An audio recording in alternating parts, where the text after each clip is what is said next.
In this video, we are going to see how we can export different audio clips as different names in a single project. So as you can see here in Audacity, we have recorded different clips. On the top, we can see the name as audio 1.10, 1.9. But if you try to export, this is not the file name, or this is not how they will be exported. Rather, we need labels for that.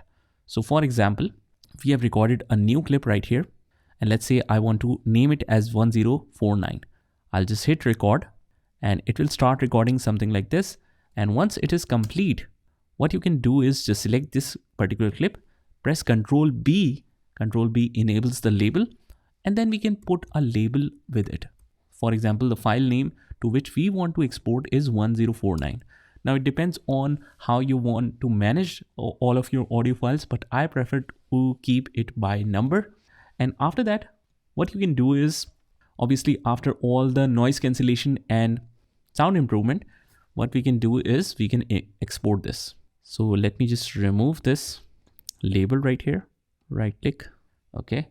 Then go to the file and click on export audio. From here, just select the location where you want to export all of these files. I prefer to keep it right here. Click on save. Now it doesn't matter whatever your file name is, I'll keep it as it is. Just choose the sample rate, bit rate, and quality.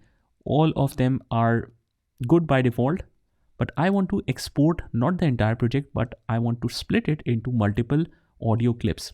So I'll choose multiple files, and I want to split the files based on labels. As you can see here that we need to put the labels for each and every audio clip that you record in Audacity, and name files are based on label name or track name. So let's click on export, and as you can see, it will export each of them separately and then start the export process again. So once it is completed, I'll show you how it appears in the folder. So now all are complete.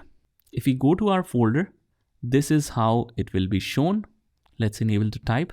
And as we can see, all of these are MP3 files exported as a separate clip. So this is how you can do it. Just try it by yourself, and I'll see you in the next one.